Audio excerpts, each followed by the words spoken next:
Postgame, Bethune-Cookman University posts its third win in a row and defeats Coppin State on the road. Final score 89-85. The Cats are 15-12 and sit in second place in the MEAC at 9-3 in the conference. With a win today, BCU comes back to post a victory after trailing at halftime for the fourth time this year. Brandon Tabb achieves 1,000 points in his career with a game-high 34. Head coach Ryan Ritter, your thoughts on the action tonight? Sure, Nolan. Tonight was all about our guys fighting through adversity, and you just said it. We were down at half, and honestly just didn't play real well. And credit Coppin that they came with a game plan and they executed it. They made some shots in the first half. I think it was 9 for 21 from three. So tonight was about adversity, and it's about our guys sticking together and finding a way to grit one out on the road to a team who's been playing really well at home. So excited for our guys. We talk about going 1-0 every day, and as you get late in the season, sometimes you have some distractions, and I thought our guys really honed in and found a way to come out and get a victory today. All right, we'll open up to the media for questions for Coach Ritter. Coach, you talked about distractions just now. What was your message to the team that kept them poised during that hectic final few minutes there? Well, we talk about it every day in practice. We talk about it as a staff is that our goal is to go 1-0 every single day. And, winning comes in a variety of different ways, and it can look different. Tonight Tab had 34 for us, but if anybody remembers, Sufi got a real big rebound late that was able to kind of close the game out for us. So, this thing is a work in process. We're not a finished product. We know that the more experience that we get together, the greater chance we have to be successful come postseason. Coach, you mentioned Brandon Tabb with the big night as well as some other guys. Everybody making big plays, but Brandon Tabb going over 1,000 points in 2 years and having 34 points tonight in the road win. Can you just tell a little bit about his importance tonight in this win and also just his development throughout the season with you? Yeah, great question. I completely forgot that Brandon went over the 1,000 point mark today until we got on the bus. And what's really incredible, it's been 2 years. He's got 1,000 points in 2 years. And what we talk about as a team, the thing that makes this so fun is that he's doing it, and it's very important right now. He's not just chucking a bunch of shots, and we're maybe down not as high in the conference standings. So for him to go get, we needed all 34 of those tonight.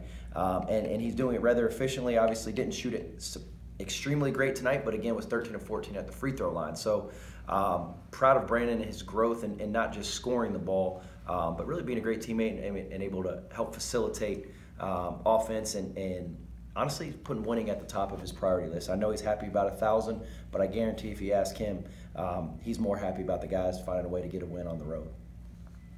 Coach, early on in the season, dating back even to Georgia Tech, it looks like you guys kind of struggled at the free throw line. Here in conference, it looks like you guys really have picked it up. What are you guys doing differently, whether it's practice, the guys getting more shots up individually? What have you done, or what has your staff done, try to help, fix that situation? Well, it's funny. I remember like it was yesterday at Georgia Tech, and somebody said, hey, what's the problem with the free throws? And I was point blank honest. I said, I don't have an answer for that. But I think that there's two main things is, at practice and with our staff, we try to put guys in pressure situations. So there's certain things we do towards the end of practice to put guys where they have an opportunity to make free throws when something's on the line. And then I think the second thing is you've got a lot of guys that are playing Division I basketball for the first time. And so, it doesn't just offensively, defensively, a lot of these guys are going under the bright lights for the first time. So I think you're seeing guys that are more comfortable. They're feeling confident at the free throw line.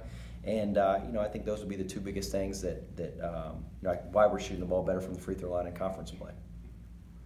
Last question for you, Coach. You figured out how to get it done tonight. You got a few games left here. Put yourself in a really good position going down late in the season. And what is your message to the team and your approach here these last couple weeks with some big games ahead?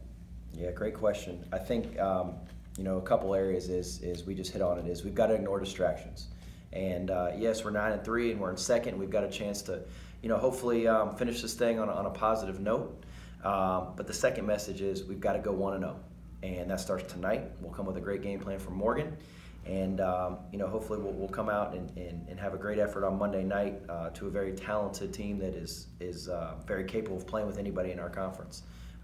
So, It's I got to say this for our guys. I'm proud of them. I think every staff at the beginning of the year lays out a couple things they want to do, and one of those is to win a conference championship.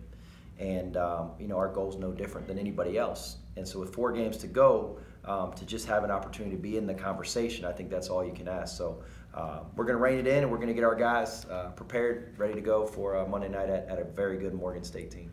Coach, speaking of your staff, can you tell us a little bit more of what they've meant to this program this year?